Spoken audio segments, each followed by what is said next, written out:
Cette victoire qu'il revendique, on vous le rappelle, Donald Trump, les Européens, les marchés européens, Christophe, bien sûr, avaient les yeux rivés sur les États-Unis cette nuit. Quelle est la réaction ce matin ? Tous les marchés ouvrent en hausse. On a le CAC 40 qui prend plus de 2%, le DAX et le FTSE également plus de 1%, parce que d'abord on a un résultat, c'était pas assuré, et puis il y a aussi ces chambres, le Sénat et la Chambre des représentants, qui pourraient pour la deuxième aller du côté des Républicains, et donc on a une ligne claire qui semble se dessiner du côté de la politique, et ça c'est plutôt salué par les marchés.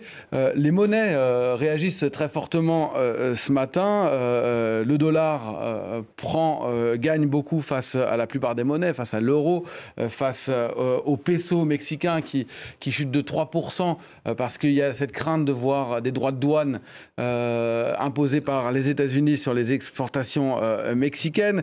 Il y a aussi la monnaie chinoise qui est en baisse face au dollar, et puis surtout aussi la monnaie iranienne, le rial, face au dollar.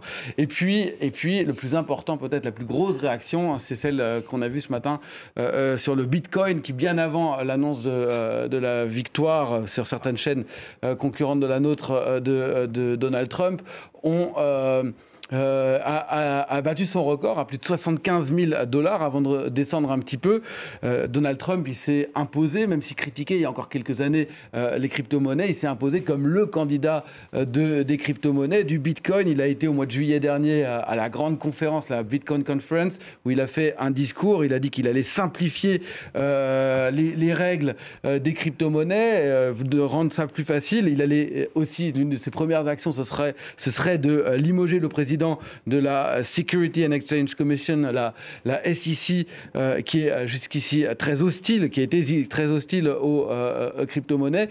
Bref, voilà le Bitcoin qui s'envole ce matin, et qui s'envolait même avant l'annonce des résultats.